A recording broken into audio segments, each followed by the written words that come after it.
What's up, YouTube? Eugenius here. Hope you're all well. Going to be continuing March with the theme of Dior. So I've been talking about nothing but Dior on my channel for the past almost 2 months, and I've been thinking about it, and I can probably go, the rest of the year just with wearing my Dior. I'm in this game for the long haul, so I'm not going to go anywhere, and my perfumes aren't going anywhere either. So just gonna really take my time with Dior and discover and learn. And fragrances are always changing, and I find the more that I wear something, the better appreciation and understanding I truly get of it. But today we're going to be discussing Sauvage Eau de Parfum, and part of their designer line, a very divisive fragrance, very controversial, contradictive. The noobs love it, the snobs hate it, for the exact same reason they love it and hate it, because it's just very simple and easy to wear, and very crowd pleasing, and that sort of thing. Snobs always looking for something complex and unique and bold and well made, and the noobs, they just want to be complimented and smell really good and clean and fresh out of the shower. Well, that's exactly what this is. A very fresh, clean, safe scent. Part of the blue wars. Blue is very trending. Everybody's doing blue today, or has at least a version of blue, and it's gone from from mainstream designers, and it's crossed over into niche brands now.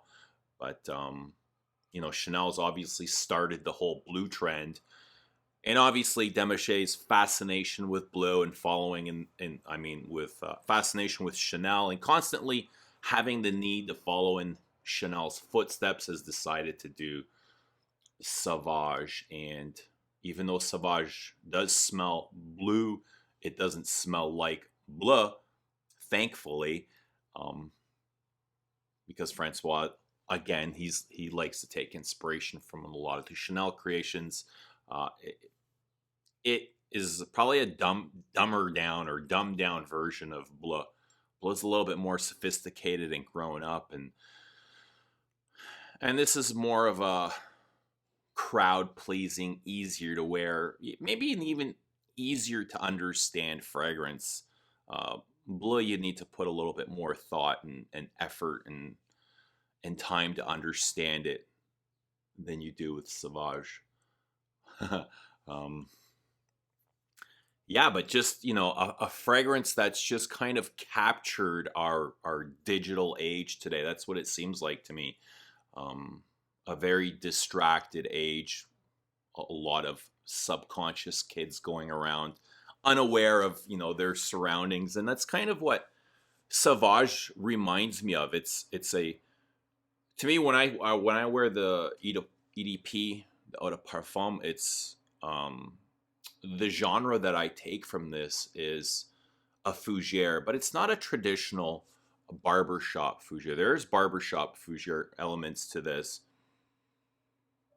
I get a lot of that shaving cream, warm, very creamy shaving foam, shaving cream vibe from this, but it's not a traditional green Fougere that people of my generation know, which is very rich in colors and textures and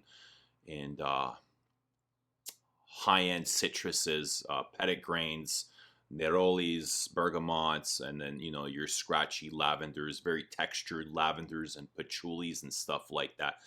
You got a lot of that in here.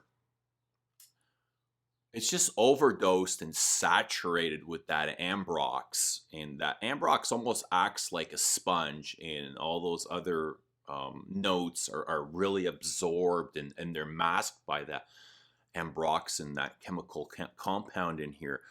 I think Sauvage kind of gave Ambrox a bad rap, and before Sauvage, Ambroxan is now synonymous with Sauvage, and before Sauvage came out, and nobody ever mentioned Ambroxan. It was never talked about, or not nearly as much as Ambroxan gets called out today, but as you know, from my understanding, Ambroxan on its own doesn't have much of a scent profile, and it's not until you start mixing with elements that Ambroxan starts to show its head, and it's really used as an agent, a carrying agent to give other notes more of a pop.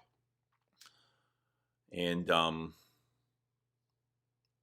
think what the biggest complaint, you know, it's people are saying, oh, I hate Ambroxan, and I think no, it's not really the Ambroxan, because Ambroxan is almost like a synthetic for ambergris, and I think it's more just the freshness of the of Sauvage that people really dislike, that shower gel element, that just almost that Windexy vibe. To me, it just reminds me of regular household, very cleansers, like shower gels and Windexes or toilet scrub or stuff like that. But it's got a bergamot in the opening that isn't a very fresh bergamot. Isn't like bergamot you'd find in vintage Fougeres. It's more of like an aerosol bergamot, or something that you'd find that's used to scrub toilets. It's very synthetic. It's not a very juicy, freshly cut bergamot. This is, I don't know, it's harsh and stale, and it's not fresh and juicy like old Fougeres. But I think because the bergamot kind of sticks throughout, and it's mixed with that Ambroxan, I think that's kind of the effect that a lot of people are not thrilled about in Sauvage. Because I get it, you know, right throughout. It's got a lot of that citrusy feeling, but a very harsh citrus. But Ambroxan is a synthetic for ambergris, which is known as that whale vomit. Is it vomit or poop? I don't know. It's induced somehow, but I'm a fan of ambergris, and as far as I know, like I've tried Ambrox and other fragrances, and it definitely doesn't smell like Sauvage, or I don't get, you know, the same effects. But to me, it's very, Ambrox is very, or ambergris is very warm and smooth and creamy, and has a lot of nuances.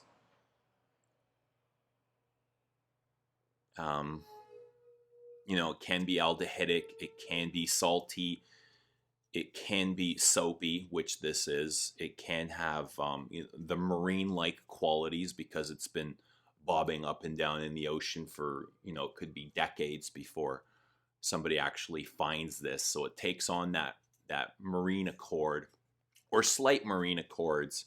So salty, soapy, aldehydic, warm, creamy. Those are the things that I associate with ambergris, and I definitely get a lot of that in here. Maybe even some animal accords, and I wouldn't call Sauvage animalic by any standards, but it definitely has this dirty texture, or this dirtiness to it. And I'm not quite sure where it might be the ambergris, it might be the Ambroxan, but it might be, you know, just the Ambroxan mixed with that nutmeg. Nutmeg has kind of this dirty,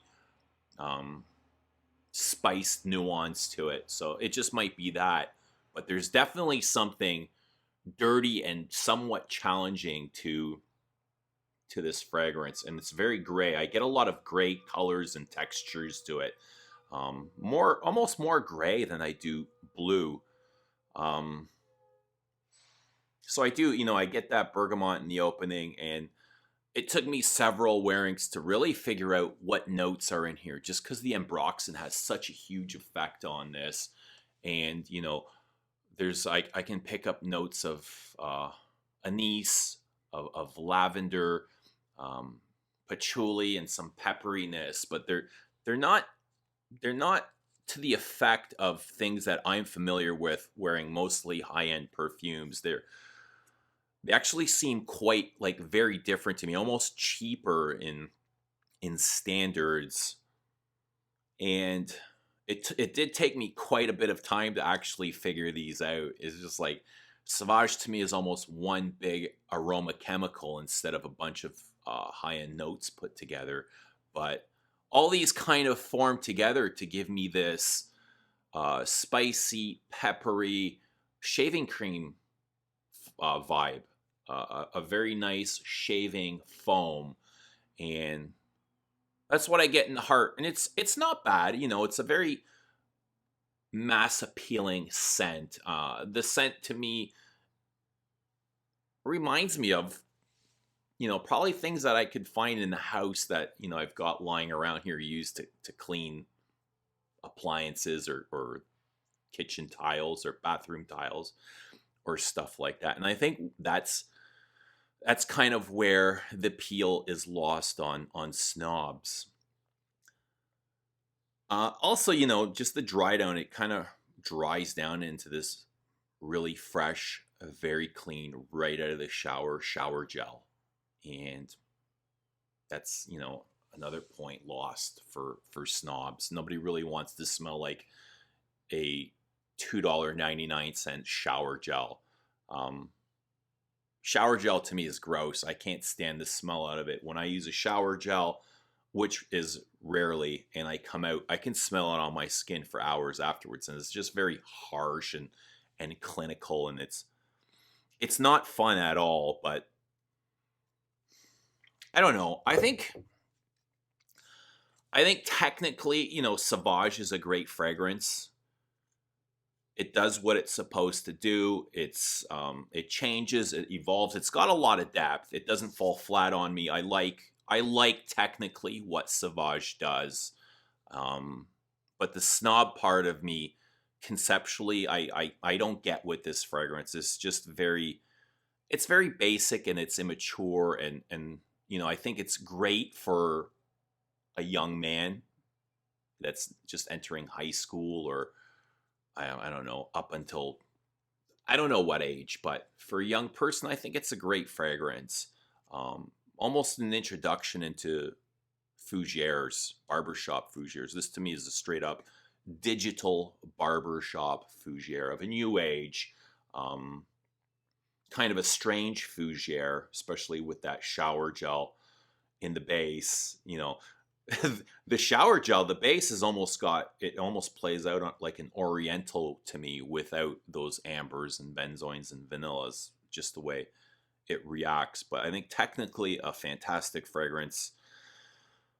Conceptually, it's not very fun. It's not very entertaining. It doesn't distract me at all. Like, it's just very boring and somewhat synthetic in the base. I think the pop culture of Sauvage, though, is one that's going to be talked about for years. I think more so than Chanel, it really led to the Blue Age, the age where every single brand, so you know, you go from Gucci to YSL to Dolce & Gabbana. I don't know, does Gucci have a blue fragrance? They might not, but Gucci's like 10 years behind everyone else, so give them, you know, 3 or 4 more years and they might come out with a blue fragrance. Dolce & Gabbana's got the K, YSL's got Y, Versace had their Dylan blue, but I think this Sauvage, more than Chanel, is the one that fucking ruined mainstream designers for everybody, and everybody's taken this approach to dumb down their fragrances and make them as mass appealing and as easy to wear, because this is what sells. People just want fresh and clean and boring and safe and right out of the shower, instead of anything that smells anything relevant and or challenging or interesting whatsoever. So, you know, leave that to Francois. Not only did it take him 10 years to destroy the Dior private lines, but now he's to blame for fucking up all of mainstream designing fragrances because of his stupidity with Sauvage. But I don't know where this is going to lead to, but it doesn't look good. The fragrances are just getting really more simpler and dumber as time goes on, which is a shame, because it wasn't too long ago when designers kind of, you know, they ruled the roost and that's all there was, and people were quite happy with them. But I think it's more of a way to sell fragrances, having a designer line and then an exclusive private line. That way you can cater to more markets. But eventually we'll see an even more private line to the exclusives to sell even more fragrances. Anyway, that's my review for Sauvage, the Johnny Depp cologne. I don't know, just very mainstream, mass appealing, not very challenging. Great for noobs, great for young people. I don't get the appeal to this for older dudes, especially ones that have been in the game for a long time. How they find any interest in this doesn't interest me much. But I think you know, the franchise, as they release more and more, I think they're getting better by release. You know, the first one obviously the worst, and I think the Parfum is actually the most interesting and the most wearable. So hopefully, you know, within a couple of more releases, it'll actually turn out to something great. But I'm not holding my breath. It is Dior, which and Francois Demachy together they're doing a lot of funny things. So I don't have much faith in either in these days. But anyway, there's my review for Sauvage. Drop your comments below. Love reading your comments. Let me know what you guys think of Sauvage. Let me know what you think about its mass appeal. Are you into Sauvage? Do you wear it? Do you like it? Do you appreciate it? Or are you a snob and you detest it? Let me know. Love reading your comments. Like this video. And let me know what you guys want to see for future videos. And thank you for watching. And we'll see you all again soon.